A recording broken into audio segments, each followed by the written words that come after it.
Assalamualaikum warahmatullahi wabarakatuh. Bismillahirrahmanirrahim. Alhamdulillahirabbil alamin wassalatu wassalamu ala asyrafil mursalin sayyidina maulana Muhammadin wa ala alihi wa sahbihi asma'in, amma ba'du. Yang saya hormati keluarga besar Matholiul Falah, utamanya Agus Muhammad Abbad selaku Direktur Matholiul Falah, sedanten para guru, para asatidzah yang saya hormati, semua alumni yang saya hormati. Alhamdulillah niki udan, terus saya ini santai-santai mawon. Kula tak matur sekedap. Dulu di antara wasiat Hadratus Syekh Mbah Nafek, kata beliau, buat setahun pisan gue kadang-kadang yo ngisi teng matolek, kata beliau gitu. Karena beliau juga yang sering cerita ke saya, gue cek dulurku kata gitu. Karena memang saya ini cucu kandung dari buyut saya, namanya Hafsah. Hafsah itu orang Gamaran Kudus. Hafsah itu punya abah namanya Maksum. Maksum itu bin Soleh. Soleh itu bin Asnawi Sepuh. Garwane Mbak Asnawi Sepuh niku dipanggil Raden Ayu. Niku putrinipun Mbah Jiroh, dugi Mbah Godek, dugi Mbah Mutamakin. Terus pulau niku senajan to lewat jalur putri niku nggih dzuriyah mriki, tapi muter yen teng Kudus. Terus Mbah Hafsah gak ada putri namanya Sofiyah niku buyut kula. Gak ada adik Badiah niku ibu-ibu Mbah Sahal. Terus gak ada adik-adik malih Mbah Mukhid niku sing wonten wau kula kepanggih Mbah Nis. Lebih dari semua itu adalah yang penting kalau teng mriki badhe matur, karena ini acara khalma saya akan mengingatkan niki gaduh-gaduhe bahasa Indonesia basa Jawa. Bapak kula niku riyen ngaos teng Ki Zubaidi ngantos khatam, terus mondok teng mriki teng Badolah. Sawise qiraah masyhur. Badhe niku mondok teng sarang menangi Mbah Zubair kang 1 tahun. Dari cerita tentang hajan yang paling saya kenang itu setunggal. Beliau pernah didhawuhi Badolah, bapak saya namanya Nur Salim. Nur dhisik iku ana wali salat itu nganti 1000 rakaat. Jadi ini kesempatan jenengan nak daftar di wali ini kudu nate salat 1000 rakaat. Mengke sing ACC kula, KPU-ne kula. Nanti registrasine teng Gus Abbad, Gus Muhammad Abbad.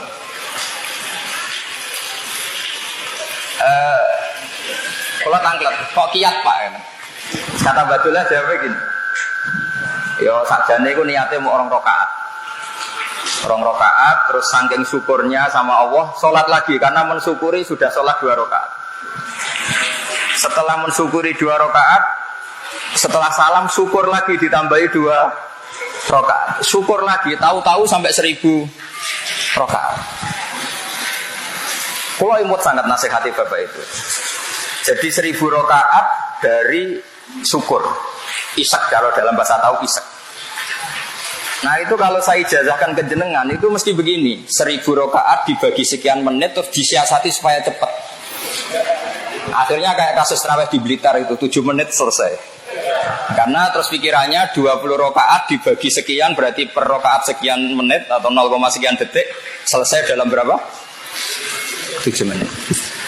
Maka ijazah ini kalau jenengan yang melakukan tetap tidak wali karena inginnya 1000 rakaat. Kemudian disiasati, mangan sik, ngopi sik, terus cari waktu yang tepat, kemudian sholat.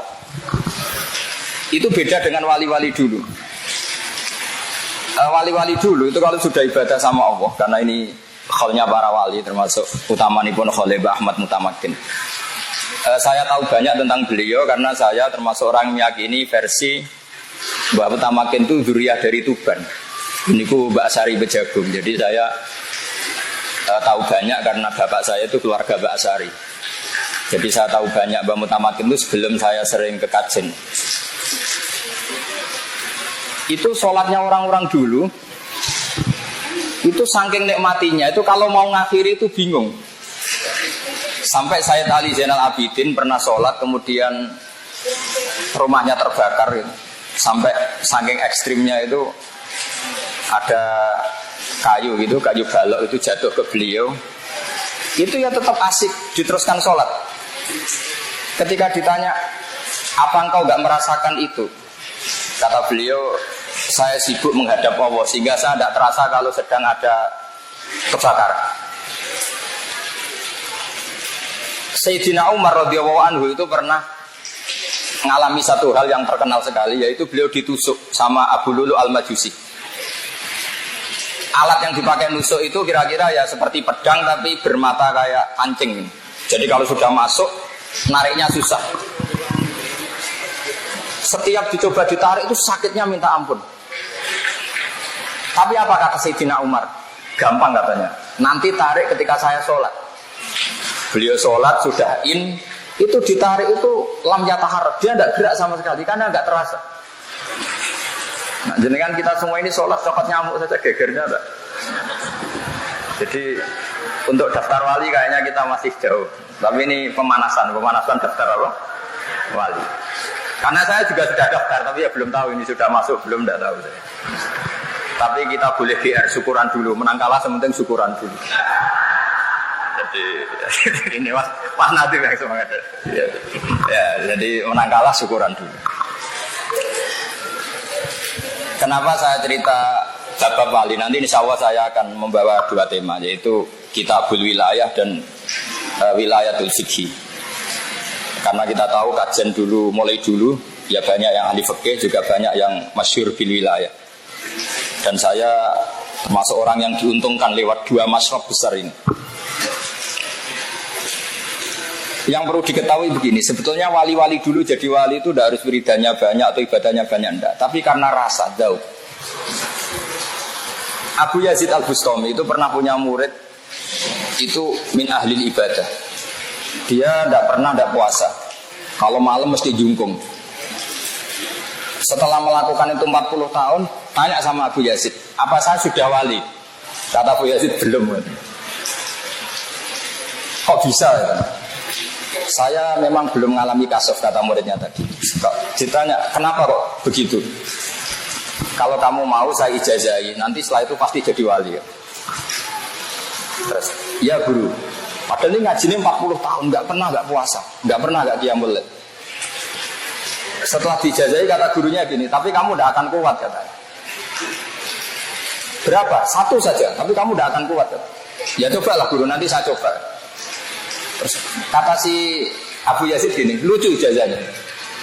Kamu ke pasar, rambut kamu potong gundul ke pasar, kemudian kamu bawa beberapa makanan, terus perlombakan ke anak-anak kecil, siapa yang bisa banting kamu dikasih hadiah. Padahal dia kiai besar, makanya terus si murid tadi bilang subhanallah. Abu Yazid malah marah. Kau luka subhanallah syirkun. Kamu mengatakan subhanallah itu syirkun kan? Syirik ya. Padahal Abu Yazid tidak wahabi, tapi ini bahasa dulu ya. Terus kata muridnya, kenapa? Li'annaka sabbahta nafsak wa 'adzamta nafsak. Karena kamu sebetulnya tidak pernah mensucikan Allah, tapi mensucikan diri kamu. Kamu merasa diri kamu itu tidak pantas melakukan itu. Terus kamu pura-pura soleh mengatakan subhanallah wa inna ma sabbahta nafsak. Kamu itu memuji diri kamu sendiri. Itu tidak pantas melakukan hal-hal seperti itu. Terus kata Abu Yazid Al-Bustami, ya gara-gara itu kamu tidak akan pernah jadi wali katanya. Artinya apa? Ternyata ibadahnya dia 40 tahun itu hanya ingin cari prestasi. Cari prestasi, ingin jadi wali, ingin jadi orang top. Artinya tidak karena Allah. Makanya ini penting ya. Mungkin ini ilmu yang sudah jarang dibicarakan, tapi kita akan ngomong terus betapa pentingnya ikhlas. Dulu Mbak Maksum Lasem itu dulu juga pernah ngaji di Mbak Maksum Damaran di buyut saya itu. Itu pernah pas pertama ngiyai itu amin wiridan, terus habis sholat wiridan. Terus ditanya sama temannya, Sum, gue disik rata wiridan, dan saya wiridan. Perkara ini gue isen tuh didelok santrimu agen, arah wiridan gak pantes. Kata beliau, iya pertama mergo isen, suwe-suwe lali. Lapas lali gue ikhlas. Makanya harus ada gerakan lali. Nah, lali gue ikhlas. Makanya saya ini termasuk orang yang anti pidato umum, tapi ada pengecualian 2%, yaitu termasuk kajen sama kudus, karena saya kalah sepuh. Jadi ini korban dibully ini sama Gus Mat sama keluarga kajen. Saya itu diundang pengajian umum jarang mau, termasuk diundang UIN beberapa kali saya juga gak mau. Karena saya memang tadi sudah daftar jadi wali tadi, meskipun saya tidak tahu keterima apa enggak. Ini penting. Nah karena saya mulai kecil di sarang, dan fakih saya fakih ala Bazuber, karena sampai sekarang saya juga ngajar mahali sama anak-anak sarang. Saya ingin daftar wali lewat jalur fakih. Nah ini yang perlu saya bicarakan panjang lebar. Ini lebih ringan. Dalam kitab usul fikih yang dikarang Zakaria Al-Ansori namanya Lubul Usul, kemudian disarai Basahal namanya Thariqatul Usul. Itu beliau mengutip Zakaria Al-Ansori, kemudian dibenarkan semua syurah, semua penyarahnya. Jadi wali itu gampang kata beliau. Yaitu ketika hukum fikih itu kan ada 5 kira-kira gitu ya, halal, haram, wajib, sunat, makruh. Makruh itu ikutkan mubah saja. Kata saya Zakaria Al-Ansori, beliau cerita begini, sebetulnya mubah itu tidak ada. Mubah itu tidak ada, karena yang dikatakan mubah itu boleh iya, boleh tidak. Jadi dilakukan ya gak dapat pahala, ditinggalkan juga gak mendapat apa? Dosa. Teori itu dikritik oleh beberapa ulama, alasannya ithma min mubahin illa wa yatahaqqaqu bihi tarku haramim ma.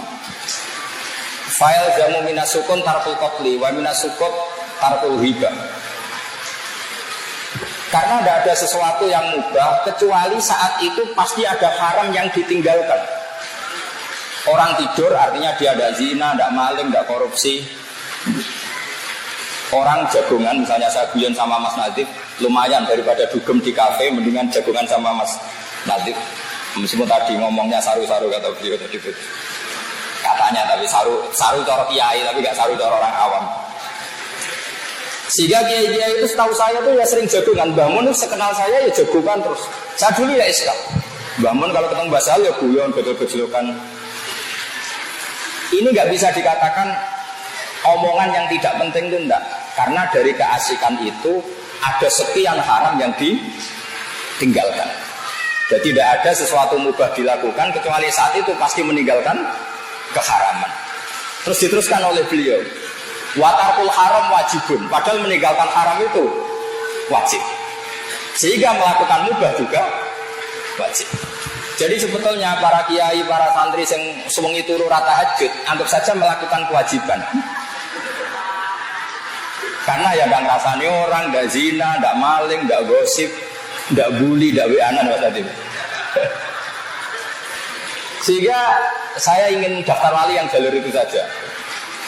Ya senak waya turu ya turu, nak waya karena niati ninggal barang apa? Haram. Tapi teori itu juga dikritik oleh sarah-sarahnya, sarkun ala sarkin kalian. Masalahnya juga sering melakukan mubah pas itu meninggalkan wajib. Jadi misalnya Mas Nadif rapat ansor di Jakarta, pas istrinya mau melahirkan itu kan melakukan barang mubah meninggalkan apa? Wajib. Wae bojo blonjo sing lanang jagongan mbek kanca alumni. Itu berarti melakukan mubah meninggalkan wajib. Tapi apapun itu yang menjadi masalah adalah mubah itu bisa berkategori wajib dan bisa berkategori apa? Haram. Tapi itu menjadi satu ilmu. Karena itu menjadi satu ilmu sehingga ada cerita di kitab Al-Fawaid Al-Mukhtara itu. Abu Yazid Al-Bustami itu saking GR-nya ya, gede rumongso ya, pede sekali kalau dia itu wali papan atas.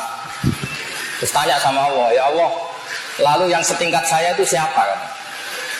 Sama Allah ditunjukkan ini lewat hadis, sama enggak usah tanya caranya gimana, Wahabi udah zaman kalau tanya gitu.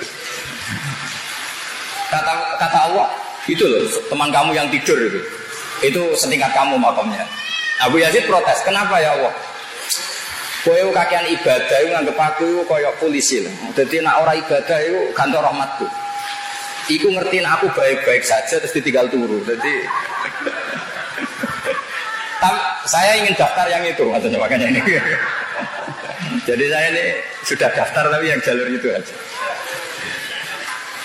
Saya kemarin pilpres itu juga ngaji masif. Saya bilang Ar-Razik itu Allah, Al-Mudabbir itu Allah, yang ngatur dunia itu Allah. Enggak mungkin dong kita fanatik 01 atau 02, tetap yang ngatur dunia itu Allah. Kamu fanatik kan karena kalau dipegang ini nanti dunia jadi gini, dipegang ini begini. Mana ada makhluk punya pengaruh sebesar itu? Kayak rata ngaji tauhid gitu. Jadi menurut saya ya sudah biasa saja. Atas nama prosedur negara, prosedur demokrasi ya kita milih salah satu. Tapi tidak usah iman-iman banget. Iman ya sama Allah Subhanahu wa ta'ala. Ini penting saya utarakan. Ternyata di dunia wali saya punya kitab namanya Khilyatul Auliya. Itu kitab kesayangan Imam Ghazali. Dikarang oleh Abu Nu'aim Al-Asfihani. Di situ ada sekian cara jadi wali. Mulai jalur yang serius. Ya mungkin jalur serius itu termasuk saya yakin mimpenihim termasuk Basdullah Salam, Pak Mahfud, Bas. Ada yang jalur yang agak enggak serius, itu mungkin jalur saya dan saya daftar di sini aja yang itu diantaranya ada cerita gini. Imam Syafi'i itu sebetulnya alimnya itu ketika ngaji Sufyan bin Uyainah. Jadi Imam Syafi'i itu punya guru itu 5 yang terkenal. Itu pertama ngaji sama Muslim bin Khalid Az-Zanji. Terus beliau ngaji sama Sufyan bin Uyainah, ngaji sama Sufyan As-Sawri. Tapi kenapa yang terkenal itu guru beliau itu hanya Imam siapa? Malik. Setelah ngaji Imam Malik, dia ngaji lagi di Irak sama Muhammad bin Hasan Asy-Syaibani, muridnya Abu Hanifah. Sufyan bin Uyainah itu termasuk orang yang menceritakan, padahal orangnya khusyuk. Sufyan bin Uyainah itu orangnya khusyuk. Dia pernah cerita, Nabi yang segenerasi, sezaman itu hanya 3. Kita tahu ada Nabi Lut dan Nabi siapa? Ibrahim. Tapi gak level, karena Nabi Lut itu pernah keponakan sama Nabi Ibrahim. Seangkatan tapi gak level. Sehingga gak mungkin lah kalau ijtihadnya imbang itu gak mungkin. Jadi yang satu muttabi, yang satu muttabak kira-kira gitu. Terus ada Musa dan Harun. Ini Harun juga gak mungkin melawan Musa, karena dia jadi Nabi itu atas proposalnya Nabi Musa. Sebenarnya Harun itu gak bakat Nabi.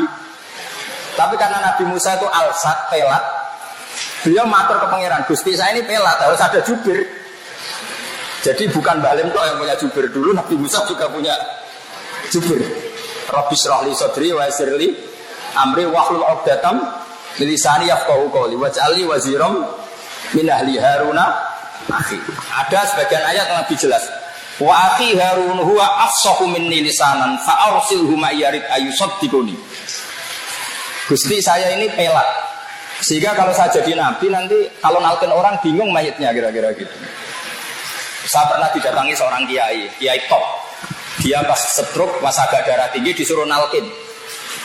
Pertama dia mau menyenangkan sohibul musibah, dia mau. Terus tak, dan jenengan nalkin piye jenengan pelat kabeh. Mbok mayite bingung. Sudah pelo terus. Gus kula ndonga mawon sakake mayite. Singkat cerita Nabi Musa dan Harun itu seangkatan, tapi Nabi Musa nggak mungkin dilawan Nabi Harun karena jadinya Nabi Harun itu karena proposal Nabi siapa? Musa. Ya kira-kira kalau Mas Nadif jadi menteri proposalnya Ma'ruf Amin kira-kira gitu. Enggak mau dia. Mau jadi wali aja. Ya gitu. Nanti tak daftarkan gitu. Tapi yang lewat tadi amatir saja yang amatir. Siap ya amatir. Dulu itu lawan debat saya. Dulu kalau musyawarah fikih, kajian wakilnya dia, wakilnya sarang saya. Karena saya hormat Mbak Sahal, dia kalau ngomong sekenanya tidak saya bantah. Makanya saya dendam sekarang ini ngomong saya pegang mic. Dulu gaya dia.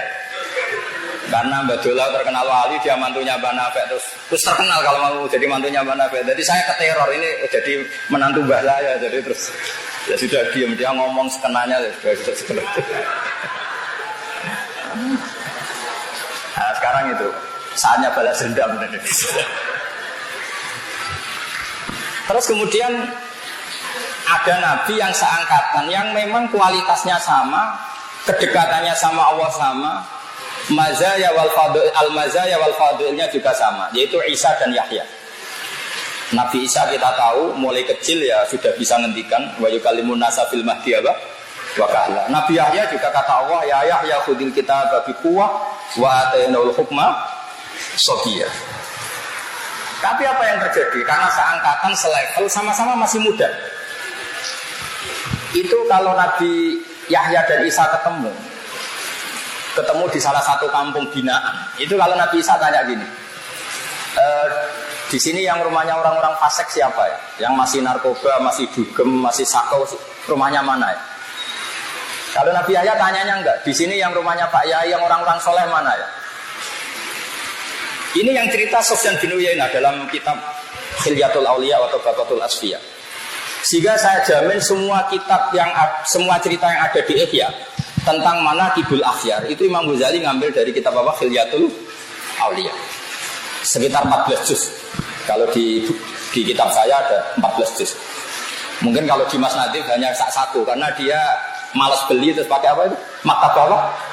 Jamilah. Gratis ya? Yes. Masalah itu menurut saya. Kalau saya enggak, kitab betul. Kitab betul. Itu akhirnya dibukalah satu dialog. Kata Nabi Yahya, kenapa kamu tanya rumahnya orang-orang buruk? Aina sirorun nas. Kenapa kamu selalu tanya aina sirorun nas? Mana orang-orang buruk? Nabi Isa enggak mau jawab, terus tanya. Lah kenapa juga kamu tanya aina khiyarun nas, di mana rumahnya orang-orang baik? Nabi Yahya jawab, ya enaklah ketemu orang-orang baik, gitu, nyaman, terus barokah, ya pokoknya enaklah ketemu orang-orang soleh itu enak. Terus apa jawabannya Nabi Isa? Ana nabiyun bimanzilati tabib, udawil mardo. Jenenge nabi kayak dokter. Dokter ndinggon golek daerah endemik penyakit. Dokter kok golek wong waras apa-apanan gitu. Ya kira-kira seperti itu. Makanya terus di NU banyak kiai jadab ya payu gitu kira-kira gitu. Mungkin Mas Nadif daftar gak? Jadi itu macam-macam. Makanya di NU itu ono kiai mau kancanan nang fasik tok ya payu, kancanan nang soleh tok ya payu, karena memang Nabi dawuh al ulama warasatul anbiya. Dan itu semua teks hadis uniknya tidak ada yang kata-kata al ulama warasati. Enggak ada. Tapi al ulama warasatul anbiya. Sehingga semua watak para nabi dulu itu terwakili oleh ulama-ulamanya Rasulullah Shallallahu Alaihi Wasallam. Sampai sebagian riwayat disebutkan ulama ummati ka'ambiya ibani Israel. Sebagian riwayat karusuli bani Israel. Kita tahu ketika Asra Badrin, tawanan perang Badar, Rasulullah tanya, ini diapakan? Kata Abu Bakar, hum asyiratuka, itu keluarga kamu ya Rasulullah. Maafkan saja. Kalau terpaksa ya ambil fidak. Ambil tebusan, jangan bunuh, mereka keluarga kamu ya Rasulullah. Ketika tanya Umar ini diapakan? Itu kan orang-orang yang ingin membunuh kamu, ingin mengusir kamu, sekarang ketangkep ya bunuh. Oh repot kata Umar. Apa kata Rasulullah? Masaluka ya Abu Bakrin ka masali Ibrahim ifqala faman tabi'ani fa innahu minni wa man asani fa innaka ghafurur rahim. Wa masaluka ya Umar ka masalin Nuh ifqala rabbi la tazar alal ardi minal kafirina daya. Nah saya nggak tahu yang Mas Nadif itu kayak Nabi siapa, itu saya belum tahu. Khidir ya? Apa Nabi Daniel? Jadi ini penting saya ceritakan supaya mana hijab dakwah. Nabi yang jadi raja juga banyak, Nabi Dawud, Nabi Sulaiman. Jadi kalau ada kiai jadi wakil presiden ya tidak aneh gitu. Ya biasa saja itu.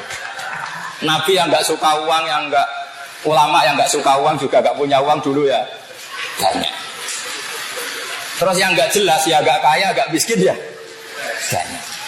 Yang istrinya banyak ya nggak usah diteruskan, sensitif itu wilayahnya.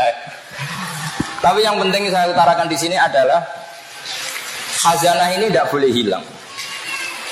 Sehingga ketika Nabi Isa bilang ana nabiyun biman zilatit tabib udawil mardo. Kita tahu zaman kita ngaji mardo itu jamaknya marid. Karena masyhur itu kan fa'la liwasfin qatilin wazamin, jadi maridin mardo halikin halka. Sehingga itu jadi manhaj besar. Saya punya kitab namanya Hayatus Sahabah. Di situ hanya ada cerita justru saat Nabi membina orang-orang fasik. Termasuk ini cerita di Hayatus Sahabah. Nabi pernah duduk di depan itu. Nabi itu dahar. Nabi itu unik. Kalau dahar memang dipertontonkan ke orang banyak. Dan daharnya itu tidak priayi. Cara ukuran priayi Arab itu tidak priayi. Ketika ada mumisah liwat, nggak usah diterjemah mumisah itu apa, karena ya sudahlah kira-kira sendiri maknanya. Muradisnya itu bahiyah. Kalau terjemahan Indonesia tidak tahu saya. Pokoknya mumisah itu ya mumisah itu bahiyah. Dulu kalau zaman Pak Harmoko bahasanya bagus, wanita harapan. Ya dulu kan pernah mau diperhalus dengan ketika lewat dikomentari gini. Orang gitu kok ngaku nabi, yakulu kama yakulul abdu. Dia makan nggak priayi kayak budak. Tapi apa kata Rasulullah? Oh iya, saya memang budak terbaik kan. Tentu maksudnya nabi itu budaknya Allah. Lalu salah saya apa lagi? Ya salah lah, makan nggak tawa-tawa gitu. Terus kata Nabi, ini ada di kitab Hayatus Sahabah di juz 1. Tapi di Maktabah Samila ada juznya ya. Nah, repot. Terus kata Nabi, ya sini silahkan makan, tak kasih kan? Oh enggak saya maunya yang sudah kamu kunyah. Maunya yang sudah kamu kunyah. Sama Nabi dikasih, yang sudah dikunyah dikasih. Ya sudah ini makanan. Itu barokahnya riku Rasulillah. Di kitab itu disebut salam tarfus ba'dahu abadan. Setelah peristiwa ini, dia tidak lagi melakukan rofas. Ya rofas gak usah diterjemah lagi. Padanannya itu kata bahasa Arab az-zina. Salam tarfus ba'dahu abadan atau ba'daha abadan. Ba'daha dil waqi'ah abadan. Jadi di situ di Hayatus Sahabah itu banyak cerita Nabi membina orang-orang fasik. Termasuk ada seorang pemuda yang hipersek. Ya Rasulullah, saya ini orang Arab, saya ini hiper. Saya mau masuk Islam, syaratnya diberi izin zina. Karena itu gak mungkin, terus geger sahabat. Ketika Nabi dengar ada geger-geger, tanya itu ada apa? Itu ada pemuda mau masuk Islam tapi yastazinu fi zina. Dia harus dibolehkan zina. Makanya kita cegah untuk ketemu jenengan ya Rasulullah. Tapi kata Nabi, udnuh, pakai hak sakta, udnuh. Sudah gak apa-apa, suruh sini kan. Apa yang dilakukan Nabi itu luar biasa. Nabi pertama tanya gini, kamu pemuda yang yastazinu fi zina? Iya ya Rasulullah. Nabi itu bisa mencuci otak sampai seperti ini. Atau khidbuhu li ummik. Kowe seneng nak mbokmu didemeni wong-wong. Oh tak baca Gusti nek ana sing demeni mbok kula. Karena kelebihannya preman itu kan biasanya itu harga dirinya tinggi. Kowe seneng nak anakmu dadi demenane wong. Wah ya seneng ya Rasulullah. Atau khidbuhu li ummik, atau khidbuhu li bintik, atau khidbuhu li ammatik, atau khidbuhu li kholatik. Sama Nabi dibuli. Kamu bisa bayangkan ibu kamu di sini orang? Ya tidak bisa ya Rasul. Anak kamu, putri kamu tidak bisa. Bule kamu, bude kamu tidak bisa ya Rasul. Sampai dikejar gitu sama Rasulullah, ditatar begitu. Terus bilang gini, ya Rasulullah, tidak ada sesuatu yang saya benci kayak zina. Benar-benar biadab memang zina. Itu hebatnya Rasulullah. Jadi kalau didik itu ringan. Dulu ketika Nabi pertama datang di Medina, itu orang Madinah itu abkhasun nasi kailan. Orang yang paling nggak jujur ketika jual beli. Tapi ketika Nabi datang, kemudian Nabi bikin satu logika fikih yang luar biasa. Yaitu dulu orang Madinah diantaranya itu kalau mau menjual kurma ya, kalau di Indonesia mungkin gajangan itu pelem, masih pentil sudah dijual. Misalnya 2 juta. Padahal pentil tadi kan belum ada nilainya. Sehingga di fikih nggak boleh jual qobla budui sholahiyah, sebelum kelihatan jadi apa? Gajangan ya. Terus ketika Nabi, loh kok sudah kamu jual apa? Kata Nabi. Ya jual pelem ya Rasulullah 2 juta. Lah yang di pohon itu apa? Ya pentil. Masa pentil 2 juta? Tapi nanti kan jadi pelem ya Rasulullah. Nanti kan jadi mangga ya Rasulullah. Terus Nabi membuat satu makalah yang luar biasa. Kata Nabi, Aro'aita in mana Allahu as-samra fadima yastakhilu ahadukum mala akhi. Umpama nanti ini gak jadi sampai mangga, gak jadi sampai pelem, lalu uang 2 juta itu atas nama apa? Kamu ngambil uang 2 juta itu atas nama apa? Katanya atas nama pelem, kan gak jadi pelem karena kena angin. Iya ya Rasulullah, ternyata kita zalim. Semenjak itu orang Medina gak ada yang seperti itu. Makanya di antara syarat seorang jadi nabi itu harus fatonah, punya kemampuan argumentatif. Nah ini yang saya ngaji di mana-mana bilang, biasanya problemnya orang soleh itu kan nggak cerdas.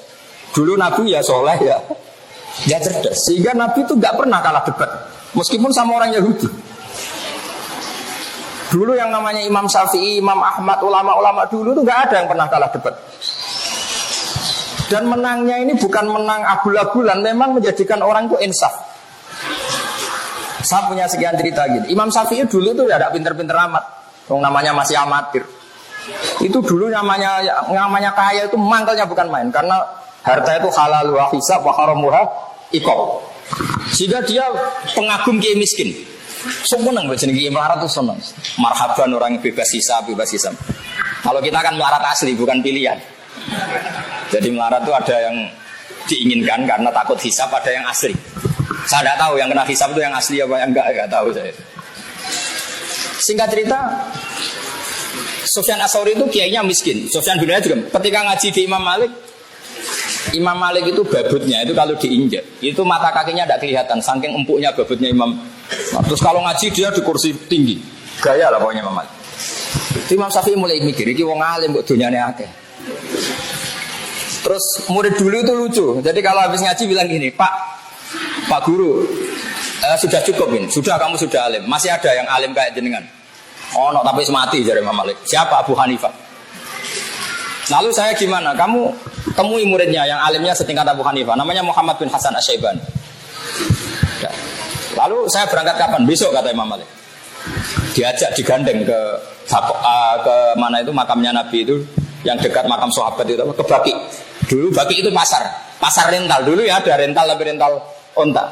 Imam Malik umumkan, mana kafilah yang mau ke Irak? Mau saya sewa? Saya Imam Malik. Itu dikasih uang sama Imam Malik, dikasih uang, dikasih bekal. Terus saya kata Imam Syafi'i, hamalani sulrotan fi hadananir. Pernah saya hitung sekitar hampir 50 juta lebih. Karena 1 dinar itu kan 4 gram ya. 1 dinar 4,25 gram. Itu artinya kalau 10 dinar saja sama dengan 40 apa? Gram. Padahal di Sangon itu sekitar 50 gram, 50 dinar. Oh, banyak lah pokoknya. Imam Syafi'i mulai mikir, kiai melarat tak idola ora tau nyangoni, kiai sugar apa dia cocok sama nyangoni. Itu mulai rubah deh. Tapi yang ngaji di sini tidak usah begitu. Singkat cerita terus dia datanglah ke Irak, ke Muhammad bin Hasan Asy-Syaibani. Lebih ngeri lagi, di ruang tamunya Muhammad bin Hasan Asy-Syaibani itu ada emas lantaan. Jadi kalau ngitung uang itu di ruang tamu Muhammad bin Hasan Asy-Syaibani. Itu bisa dipraktekkan kiai sekarang. Kalau ngitung uang itu kesunatannya memang di ruang tamu, supaya santri gak kepikiran nyalami template, karena kiainya uangnya sudah banyak. Itu dari emas lantaan terus ditutupi, dipindah ke sunduk, ke satu peti yang lain. Imam Syafi'i mulai ngeper, waduh, saya melihat kayaknya Imam Malik sudah aneh, ini lebih aneh lagi kan. Terus kata Muhammad bin Hasan Asy-Syaibani, karena dia ahli usul fikih, pakar usul fikih, dan nanti ini menjadi awal cerita kenapa Imam Syafi'i jadi ahli apa? Usul fikih. Makanya beliau menanti ngendikan annasu fil fikhi iyalun ala Abi Hanifah.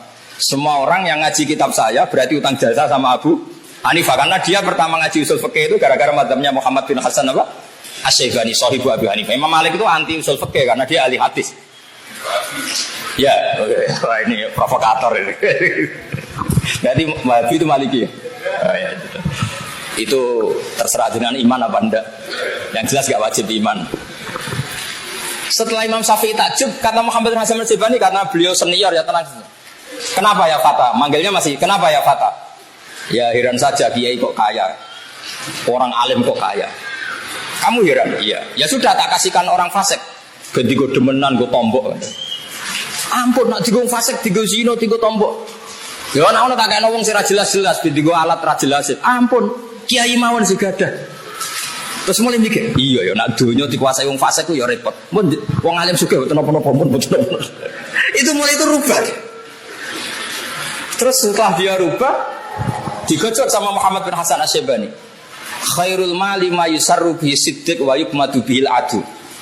Api-api donya iku kanca seneng mergo iso nyangoni, musuh ra seneng. Imam Syafi'i mulai mikir, iya.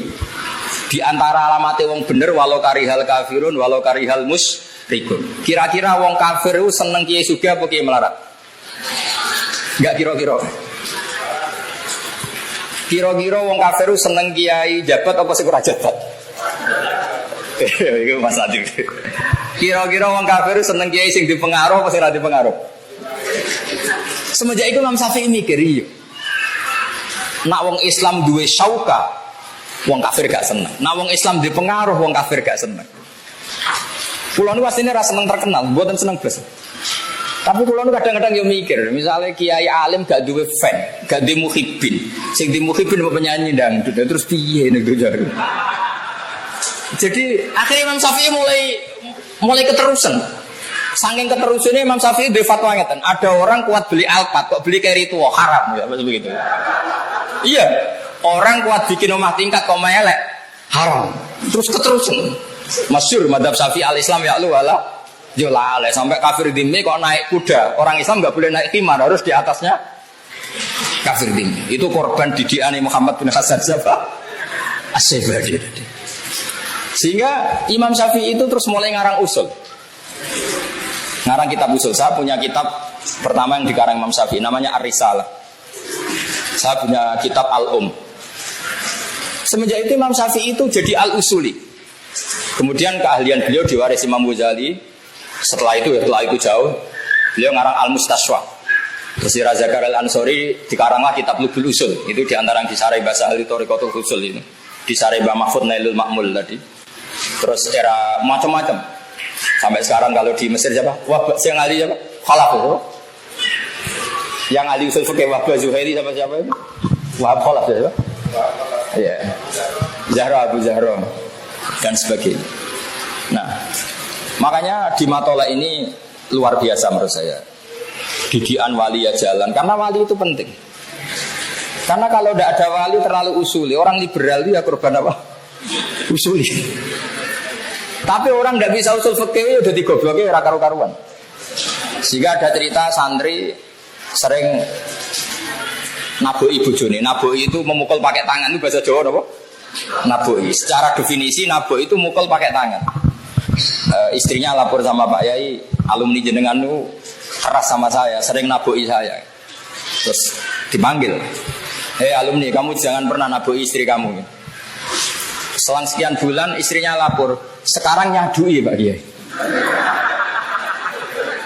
Karena santrinya nggak ngerti usul fikih, yang diharamkan guru saya kan naboi. Kalau nyadui kan enggak. Nah, ini korban nas, itu Wahabi tadi korban apa? Tekstual itu, tekstual. Tanpa ada ilmu usul fikih itu tidak bisa. Makanya harus dirunut. Naboi, ilatul hukmi itu apa? Idza. Oh, nak idza berarti yuqasu alaihi nyadui, ngidoni. Termasuk yuqasu alaihi gak ngrumat itu ya lara tenan, wong melarat itu ya lara tenan. Nah, sehingga apa yang terjadi begini? Ini senam usul fikih sebagai bentuk penghormatan saya sama Mbah Sahal. Ini ada seorang Arabi datang ke Rasulullah, ya Rasulullah ahlaktu. Qala wa ma ahlakaka qal waqatu imraati fi nahari Ramadan. Kata Nabi, ya sudah atik rokobatan, wah saya tidak mampu. Sum syahro ini mutatabian, saya tidak mampu. Ya atim sitina miskinan macam-macam. Ya Rasulullah saya ini kecelakaan. Kecelakaan apa? Saya bergaul intim sama istri saya fina hari Ramadan. Terus kata Nabi, ya sudah kamu harus bayar kafaroh, yaitu merdekakan budak atau puasa 2 bulan berturut-turut. Terus kata pemuda tadi, ya Rasulullah, puasa 2 bulan, kemarin baru 5 hari aja kecelakaan gitu, malah disuruh puasa berapa? 2 bulan. Nah, ini problem usul fikihnya begini. Ada ulama yang mengatakan hukuman seperti itu hanya diberikan pada orang yang menjima istrinya fina hari Ramadan. Itu juga satu pendapat yang bisa salah bisa benar karena masalah ijtihadiyah. Tapi banyak ulama, uniknya yang pendapat ini Imam Malik, orang yang anti usul fikih. Kata Imam Malik, misalnya jam 9 ya, kalau saya atau Mas Nadir terus mangan mie. Kenapa mangan mie? Kepengen naik. Itu cara Imam Malik hukumannya sama dengan jima istrinya fina hari Ramadan. Karena sama-sama hadku hurmati Ramadan min wairi udhrin syar'iyyin. Karena sama-sama melecehkan Ramadan tanpa udzur syar'i. Sehingga lo jima itu tidak zina loh, perlu dicatat. Jima istrinya itu zina apa enggak? Enggak kan? Berarti statusnya apa? Mubah kan? Kalau ngumpuli istri statusnya mubah kena hukuman, berarti makan mie atau makan sate juga kena hukuman. Nah, ini kangkang itu kadang-kadang itu terus saya naik dewe muka mentang-mentang nyaure mau apa? Sedino. Itu salah besar, itu bahaya itu. Cara madzhab Maliki. Alhamdulillah kita madzhab Syafi'i. Jadi uniknya ulama itu gitu. Imam Malik nganggo waline itu ora pantes Ramadan kok mangan tanpa udzur. Imam Syafi'i sing ahli usul fikih gak ngaku usul fikih. Kata beliau, hukuman itu la yuqasu alaih. Jadi gak boleh dikiaskan kalau hukumannya tentang jima fi nahari Ramadan ya jima saja, yang lainnya enggak. Tapi cara sampean jadi malaikat sing jaga ketertiban puasa. Kira-kira dukung Imam Malik apa Imam Syafi'i? Mangkel gak misalnya ada orang jam 9 terus nyate di pati sewante tamu itu. Dukung siapa? Malik. Jadi wali itu ya aneh, padahal dia anti usul fikih. Imam Malik itu anti usul fikih. Tapi dia pakai sentimen walinya. Pakai sentimen walinya, pakai hira walinya. Ora pantes. Wong tanpa uzur kok. Makanya ini jadi masalah fikih yang sampai sekarang. Jadi makanya khazanah seperti ini di matolek gak boleh hilang. Semua muqarrar di matolek di MGS itu sama. Usul fikih ya diajarkan, fikih mateng ya diajarkan, tarikh ya diajarkan. Karena ini penting karena secara logika-logika yang dibangun para nabi itu kata Rasulullah al ulama warasatul anbiya. Saya ngaji di mana-mana sering cerita. Sayyid Abdul Al-Haddad itu kalau ada orang sowan ditanya, kamu ngaji siapa? Saya ngaji sama Mas Nadif. Pernah nangis gak kalau pas ngajar? Enggak pernah katanya. Jondok. Itu kata lereni ngaji sama kiai seperti itu. Hatinya atos reso nangis itu. Kata Sayyid Abdul siapa? Al-Haddad. Tapi kalau Abdul Hasan Asadili kebalikannya. Kalau tanya, kowe ngaji mbek sapa? Sama kiai ini. Kalau ngaji pernah guyu enggak pernah nangis terus. Lereni ngaji sama kiai seperti itu. Wong ora iso syukur. Itu masyhur. Nah, saya ya agak sadili dalam seperti itu. Karena itu adalah cerminan perdebatan Yahya dan Isa. Yahya itu orangnya happy. Isa itu panik. Digojlok. Mali aroka abisan ka annaka taqnatu min rahmatillah. Wong kamen merengut wae koyo wong putus asa saka rahmate Allah. Nabi Isa balik gojlok. Mali aroka aminan ka annaka ta'manu min makrillah katanya. Jadi dua gojlokan besar ini tercermin di perilaku para kiai. Kita punya khazanah kiai kayak Mbak Arwani, kayak Mbak Dola, kayak Mbak Sahal. Asal alim deh syaratnya ya. Gak apa-apa nanti diteruskan kita punya khazanah Gus Nadim, gak apa-apa diteruskan asal sampean ikhlas. Kalau udah ikhlas ya gak apa-apa, ini kan demokrasi. Karena memang seperti itu. Wa annahu wa abhaka wa abka. Orang bisa tertawa ya karena kehendak Allah, orang bisa nangis ya karena kehendak Allah. Tentu para wali ini yang tahu mana guyu sing diridani Allah, mana nangis sing diridani Allah. Jangan sampai terjadi ad-dohku fi mahalil buka, al-buka fi mahalil dohki. Karena ini pelecehan terhadap takzim haibatu jalalillah. Sehingga banyak orang jadi wali itu ya karena cerianya. Bapak saya itu gak guyon. Guru saya Mbah Mun ya gak pernah guyon. Pernah tak tanya, Pak kok sering guyon? Aku isin ambek pangeran. Sawangane ning bumine gak pati ikhlas. Lho nggih misalnya sampean punya tamu merengut kan kurang apane kan gitu kira-kira gitu. Ono gaman di kiai merengut kurang sowanane tapi kan terjadi repot gitu. Tapi nak guyon terus ngitung duit di ruang tamu apalagi duit politik kan tumpuan deh. Oh ibu santri ini salam template 50.000 yang mutarot tak kekno ta ora. Kan terus jadi mantep ora usah kiai ku duwe akeh. Lah itu madzhab siapa? Muhammad bin Hasan Asy-Syaibani. Itu bisa ditiru. Jadi dia kalau ngitung emas, dulu uang itu kan pakai dinar, itu di kamar di ruang apa? Ini penting saya utarakan sehingga kalau ada kiai-kiai yang suka syauka, suka pangkat, anggap saja semoga masuk walau karihal kafirun, walau karihal apa? Mujrim. Sayyid Qutb itu termasuk diantaranya ikut ikhwan dulu sebabnya itu ketika dia kuliah itu di barat Dia menyaksikan ketika meninggalnya Presiden Ikhwan Hasan Al-Banna itu gereja-gereja itu udah seneng. Terus dia berpikir alamatnya wong apik itu nak pas mati disenengi wong apa? Kafir. Berarti hidupnya beliau itu karihal kafirun. Terus dia mulai tertarik. Meskipun saya tidak nyarankan sama ikut Ikhwan, saya sendiri juga gak setuju. Mau cerita saja, cerita. Jadi dulu itu makanya terus ini penting saya utarakan. Kalau mau daftar wali itu tolong keseimbangan fikih dijaga. Sekarang banyak orang daftar wali tapi tanpa keseimbangan apa? Fikih. Kenangan saya sama Mbah Sahal sebelum beliau wafat qabla sanaten min wafati itu saya sering ketemu beliau, sering sowan karena beliau memang sepupu mbah saya.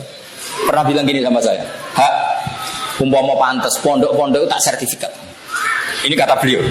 Kok sakit, Mbah? Ya, anggar pondok-pondok sing kene gondrong ra iso ngaji dari diulang kali Joko yo NU.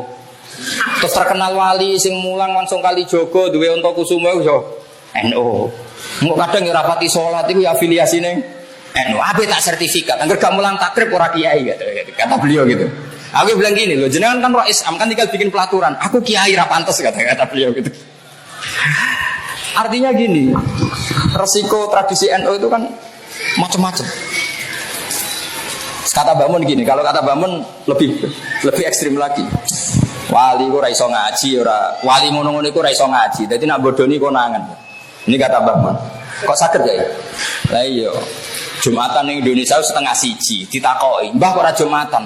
Aku wis Jumatan ning Mekah. Ada kata wis Jumatan ning Mekah. Lah setengah siji ning Mekah jek setengah 10. Sudah sijek turu gara-gara. Jadi ku wali amatir, bodoni tapi ra ilmiah. Lah yo setengah siji bar Jumatan takoki, "Mbah kok mboten Jumatan, Mbah?" Aku wis Jumatan ning Mekah, dong. Kata-katane wis. Kira-kira setengah siji di Mekah jam berapa? Setengah 8 ya? Iku sudah sejak ngantuk. Tapi dia bilang wis. Mestinya nak waline rada pelajar win. Ora cong engko aku Jumatan ning Mekah rada maju berarti. Tapi wis kadung keliru munine wis. Mungkin enggak setengah 1 wis Jumatan ning Mekah? Enggak mungkin kan karena belum masuk waktu apa? Jumat. Karena kita terpaut berapa? 4 jam. Makanya ini penting saya utarakan sehingga tradisi hajen karena dulu ya mas saya kajen banyak yang ngaji di sarang, juga beberapa mas saya sarang ngaji di kajen karena mulai dulu adatnya itu silang-silang. Makanya ini harus kita jaga, fikih ya kita jaga, ilmu wali ya kita jaga. Nah, nasihat kedua dari Badola yang dikenang bapak itu begini, Nur, jadi wong pilihannya mau loro tok, jadi wali itu sering ngurungokno radio. Zaman itu memang informasi itu radio. Artinya nak rawali kudu banyak apa informasi. Nak wali kan nganggo insting karena pakai kasufnya. Makanya figur Imam Malik dan Imam Syafi'i ini jadi figur yang unik. Imam Syafi'i itu usuli, tapi kadang lebih usuli Imam Malik. Kayak tadi masalah hadku hormati Ramadan. Sampai nggak bisa bilang gini, wajar Gus dihukum seperti itu karena jima itu seru, maka hukumannya berat. Loh ini jima istrinya statusnya kan mubah. Mubah apa enggak? Mubah, bahkan bisa saja sunat, bisa saja wajib kalau kamu takut zina. Kalau mubah kena hukuman berarti makan fina hari Ramadan yang min ghairi udhrin syar'iyyin juga harus kena hukuman. Jadi memang mazhab itu unik. Sehingga kita harus bangga dengan madzhabul arba'ah. Dulu saya pernah ditanya, "Gus, kalau orang-orang kampung pakai batu bata, materinya dari najis gimana?" Ya gak apa-apa kata saya. Itu di MUIN dikritik sampai gak boleh dipakai karena ma'jun bisirjin, kena telepong. Tapi cara Abu Hanifah madzhabnya lucu. Abu Hanifah itu alatut tohara itu 3, alma wa turab wan nar. Alma wa turab wan nar. Tapi jangan wudu pakai api, nanti beridas kabeh. Alasannya Abu Hanifah, fa inna wa ta'ala tahharul mu'minin al-usad. Orang-orang mukmin yang dosa-dosa itu disucikan oleh Allah lewat neraka.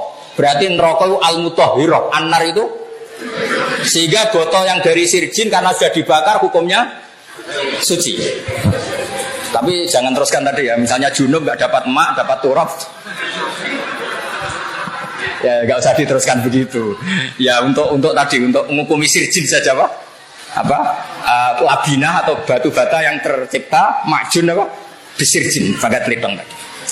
Jadi Madzhabul arba ini khazanah. Lagi-lagi setelah diteliti, itu juga mirip-mirip apa yang dialami para nabi dulu. Makanya ulama warasatul anbiya. Jadi nabi-nabi dulu itu terwakili oleh akhwalnya para ulamanya Rasulullah Shallallahu Alaihi Wasallam. Bahkan termasuk min karomatil Ghazali adalah cerita ini ada di kitab Ithaf. Ada ulama besar itu mimpi Rasulullah ketemu Nabi Musa, ya hanya dengan Nabi Musa. Terus Rasulullah dengan gini, ulama umati ka'ambiya Bani Israel. Ulama umatku itu levelnya kayak nabi-nabi Bani Israel. Tentu Nabi Musa agak terima, masa iya? Yang bener aja ulama kok disamakan apa? Ambiya. Saya tidak tahu ulama yang mu'i apa yang itu tidak tahu. Pokoknya ulama apa? Ulama yang bisa baca Wahab, Mu'in.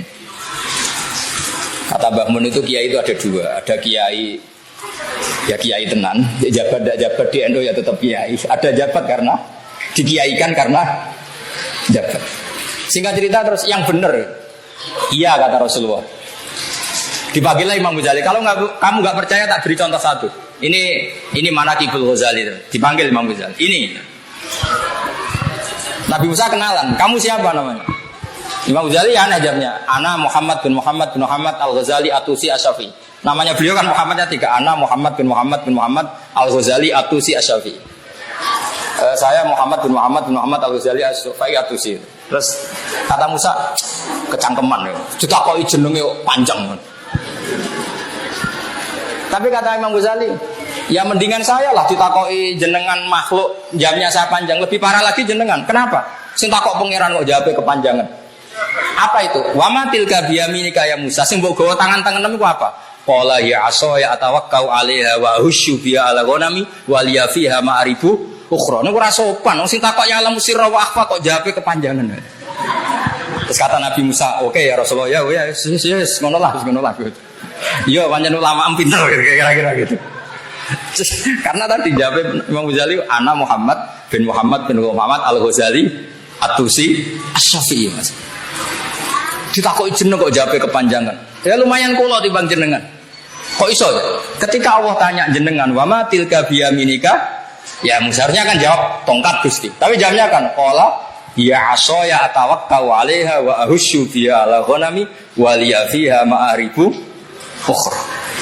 Semenjak itu Nabi Musa sope lah ngaku. Yang lebih unik dari itu adalah Imam Nawawi itu delalah namanya itu Yahya, Syarafuddin Yahya, digelari Abu Zakaria. Ku delalah ya ulama mulai cilik alim ya delalah rabi. Bukan karena gak payu, memang ditakdir gak rabi. Artinya mirip Nabi Yahya. Nabi Yahya itu kan ya alim mulai cilik di boten rabi. Umurnya genom kapundut, Imam Nawawi genom kapundut. Imam Nawawi kapundut 44. Makanya sedekah Rasulullah ketika ngendikan al ulama warasatul anbiya. Ini penting saya utarakan. Kemudian mungkin ini saya tidak bisa lama-lama selain sungkan ya, wedi ilmu entek macam-macam lah. Yang jelas kalau buatan biasa aja sambutan lama-lama ini.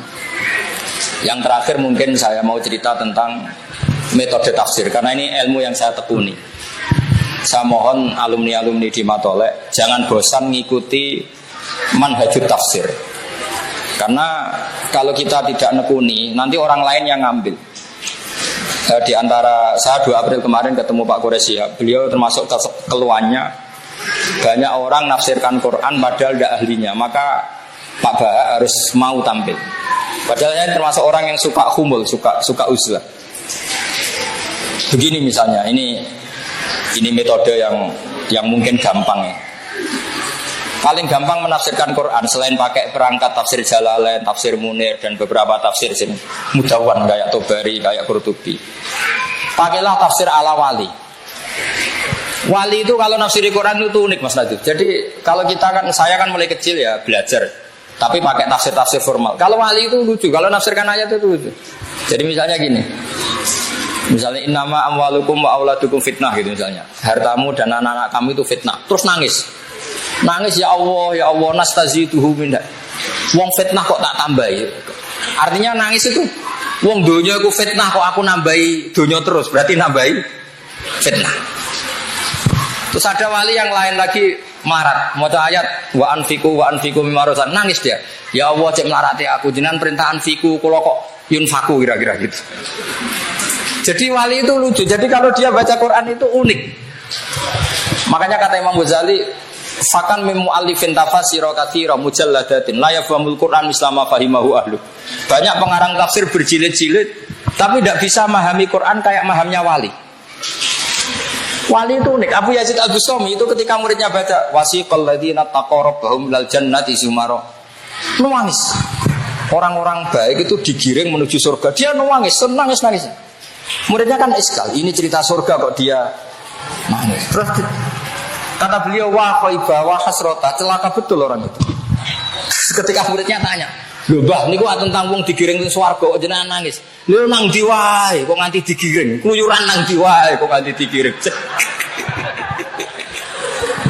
Makanya kalau di kitab hikam itu ajiba rabbuka min qaumin yusaquna ilal jannah bis salasin. Wong dijapek kok ngenteni bis salasil apa? Makanya enggak usah diterjemah, ini kan alim semua harus gitu-gitu aja. Jadi kalau saya terjemah terus ini takhir ya, makanya ini sering bahasa Arab saya. Terus muridnya ya rada orang ngajar takok. Lah lalu jenengan teng pundi? Lho pas iku aku jejer pangeran dadi ra melok digiring-giring ngono iku. Terus dia baca innal muttaqina fi jannati wa nar fi maq'adi sidqin 'inda malikim muqtadir. Aku masih wis jejer digiring keluyuran ning diwae kok nganti. Jadi wali itu lucu. Dia enggak ngerti. Abu Yazid aku yakin lah, tau ngaji eton ra ngarep. Pemenang ngaji kitab takbir, pemenang ngaji ning Solo gak arah, tahu kira-kira sudah kira-kira gitu. Suara tahu ngaji ya gitu kan? Biar tahu kursus ya. Tapi gauknya salim. Sehingga kitab hikam itu menafsirkan Quran nganggo jalur wali. Kita tahu hikam itu muridnya Abdul Abbas Al-Mursi, muridnya Abu Yazid apa? Abu Stok. Itu kalau nafsirkan Quran itu unik. Dan kita harus mendengar itu. Misalnya ketika Abdul Hasan Asyadzili itu kalau ada orang habis sholat kok ngeluh, sholatku ditompo ta ora, aku marah. Aku marah besar. Kowe iku ditedir sujud wis apik. Sujud kok getun, bocah kok eleke ngono, kira-kira gitu. Artinya meskipun sholat kita tidak diterima, kita kan kudira sajidan. Kita ditedir sujud. Itu prestasi yang luar biasa, kita pernah ditedir sujud. Kowe kepengen ditompo ta ora iku kadun nafsi, padumu nak ditompo tembus swarga ngloni widadari kan gitu kira-kira gitu. Jadi gayanya kepengen ditompo tapi orientasinya sebetulnya widadari. Makanya saya tuh gak pernah ngeluh habis sholat tuh, gue ditompo gue ora keren bersujud gitu saja. Nah itu madhabnya Abdul Hasan siapa? Asyadzili, masyhur itu. Sampai beliau ngendikan masyhur tuh, qalilul amali ma'a syuhudil minnah minallah khairun min kasiril amali ma'a ru'yatit taqsir. Amal sithik lah tapi yakin pemberian Allah luwih apik timbang amal akeh tapi ngerti nak taksir. Tangan-tangannya bener Abdul Hasan Asyadzili coba. Tidak semua orang loh diberi rezeki Allah pernah sujud, pernah poso, pernah sholat, meskipun buat ditompo pengiran bora, tapi kan keren. Cara ketemu pengiran sebenarnya kini dunia tahu sujud, nanti le Gusti. Tapi rata tompo pun buat ditompo lah, penting nanti sujud be jenengan.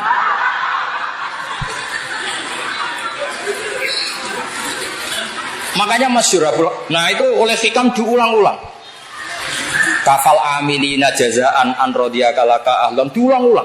Cukup kamu sebagai orang pernah sholat, pernah saum, yang penting kowe ditakdir nglakoni. Iki ora usah bakas ditampa ta ora. Ditakdir pernah melakukan itu satu hal yang luar biasa. Kok ndak keren gimana? Kita pernah ngaji Wahab, ngaji Jalalain, khatam matolek, keren. Dadi kiai ora wis penting.